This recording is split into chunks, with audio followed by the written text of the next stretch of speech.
ہمارے پاس شفٹ ہوا کہ یہ مختلف ہسپتالوں سے ہوتا ہوا ہمارے ہاسپٹل آیا. بالکل سوکھ کے وہ کانٹا ہوا تھا. 55-60 سال کا وہ آدمی تھا. بسم اللہ الرحمن الرحیم. یہ پاکستان کے مشہور و معروف ڈاکٹر صاحب ہیں. ڈاکٹر صاحب اپنے پیشے میں اسپیشلسٹ ہیں. ہم ان کا ذکر اس لیے کر رہے ہیں کہ روحانی چیزوں کو عام طور پر ایسے لوگ نہیں مانتے. یہ ایک جادوگر کی کہانی بہت ہی پتلا دبلا اور ہماری زبان میں یوزلی ہم کہتے ہیں بون اینڈ سکن. پانی کی شدید کمی اور برا حال. عمر اس کی 55-60 سال تھی. جو اس کے ساتھ ایک ہی لڑکی تھی وہ 20-25 سال کی تھی اور وہ اپنے آپ کو اس کی بیوی بتاتی تھی. میرے جونیئر ڈاکٹرز نے مجھے راؤنڈ کرایا تو انہوں نے کہا جی کہ یہ فلاں وارڈ سے شفٹ ہوا ہے. اس کو 4 مہینے سے شدید دست لگے ہوئے ہیں. یہ کچھ بھی کھاتا ہے تو اس کو ڈائریا لگ جاتا ہے اور اس کے سارے ٹیسٹ ہو گئے ہیں. گیسٹروسکوپیاں، انڈوسکوپیاں، بایوپسی، ہر چیز. اس سے کچھ نہیں آ رہا. تشخیص نہیں ہے.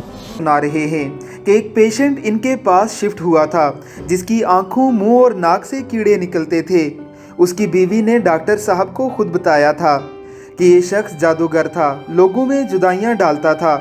جب بھی لگتی ہے میں نے نوٹ کیا ہے، لیکن نرسز صبح سے بتا رہے تھے، لیکن میں نے یہ نوٹ کیا اب کہ جب بھی لگتی ہے اس کے ناک منہ سے ویسے اس کے پائپ ڈالا ہوا تھا. پھیپھڑے ہم سانس اس کو مشین، سانس والی مشین سے جو ہے نا وہ اس کے لیے پائپ ڈالا ہوا تھا. ناک میں بھی ایک نالی تھی میدے کے لیے. بے ہوش تھا. اس نے کہا جی اس کے ناک میں سے سنڈیاں ابلنا شروع ہو جاتی ہیں باہر کو اور نرسز اس کے اوپر ڈیوٹی کرنے سے تنگ ہو رہے ہیں. اس کی بیوی بھی اس کے پاس اسی طریقے سے آئی تھی کہ وہ اپنے کسی کام سے اس کے پاس آئی تو اس نے جادو کے ذریعے اسے اپنا بنا لیا. وہ بغیر نکاح کے ہی اس کے ساتھ رہنے لگی. پھر بعد میں شوہر کی طلاق دینے پر اس کے ساتھ نکاح کر لیا. اللہ رب العزت کی ذات قرآن کریم میں جادو کرنے والوں کو کافر کہتی ہے. وما کفر سلیمان ولکن الشیاطین کفروا یعلمون الناس السحر. سلیمان علیہ الصلوۃ والسلام نے کفر نہیں کیا بلکہ شیاطین نے کفر کیا تھا کہ وہ لوگوں کو جادو سکھاتے تھے. وجہ ہے کہ شریعت محمدیہ میں جادو کرنے والے اور جادو کروانے والے کی سزا ارتداد کی وجہ سے قتل ہے. یعنی جس نے جادو کروایا یا جس نے جادو کیا اس نے کفر کیا. اس کفر کے باعث اسے قتل کر دیا جانا چاہیے. سنیے ڈاکٹر صاحب کی زبانی اس جادوگر کی پوری کہانی. کہانی ایسی عبرت ناک کہانی ہے کہ سن کر رونگٹے کھڑے ہو جاتے ہیں. اللہ رب العزت کی ذات ہمیں ایسے لوگوں کے شر سے محفوظ رکھے.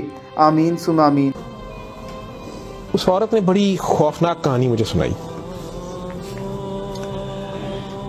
جب اسے یہ ڈر پڑا نا کہ اس کو ایڈز نہ ہو اور اس کو نہ ایڈز لگ گئی ہو، اب وہ مجھے کہنے لگی کمرے میں آ کے کہ ڈاکٹر صاحب یہ جو میرا میاں ہے نا یہ اصل میں جادوگر ہے.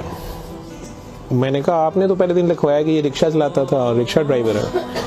اس نے کہا جی یہ رکشہ ڈرائیور تو ہے لیکن یہ جادوگر ہے، کالا جادو کرتا ہے، لیکن کرتا قرآن سے تھا. مجھے ہنسی آ گئی. میں نے کہا یہ قرآن سے کالا جادو کیسے ہو سکتا ہے؟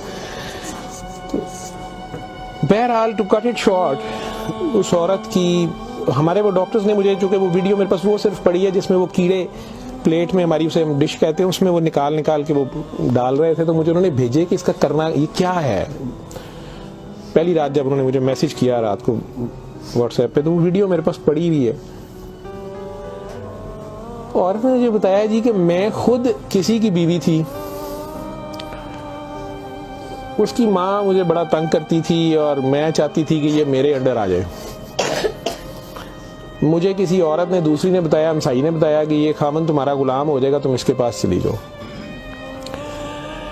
باقی تفصیلات میں نہیں جاتا. جو کچھ اس نے مجھے بتایا، اس نے کہا جی کہ یہ اس کا جادو کا توڑ ہی نہیں تھا اور اس کا کام لازمی اس کا ہوتا تھا. یہ جیسے بھی کرتا تھا کہ جی یہ عورتوں کے ساتھ بھی اور ینگ لڑکوں کے ساتھ یا مردوں کے ساتھ بھی غلط کام کرتا تھا. پھر انہیں اپنا گند کھانے پہ مجبور کرتا تھا. پھر انہیں پتہ نہیں کون سے کوئی آیت بنائی ہوئی تھی یا کوئی نام تھا پتہ نہیں کیا کہ عربی کے جی یہ پڑھ کے نا تم نے یہ مکسچر جو ہے نا یہ ہنڈیا پکاتے ہوئے تھوڑا سا بیچ میں گند ڈال دینا ہے اور اپنے خامن کو کھلا دینا ہے یا اس لڑکی کو کھلا دینا ہے یا اس کو کھلا دینا ہے. تو میں اپنے خامن کے ساتھ یہ سارا کچھ کیا میں نے. اب مجھے بتائیں کہ جب وہ اس بندے کے ساتھ ہی سو گئی تو اس کے خامن تو وہ رہا ہی نہیں ہے نا, تو نہ وہ مسلمان رہی ہے نہ وہ یہ حرکتیں ساری. اب اس کے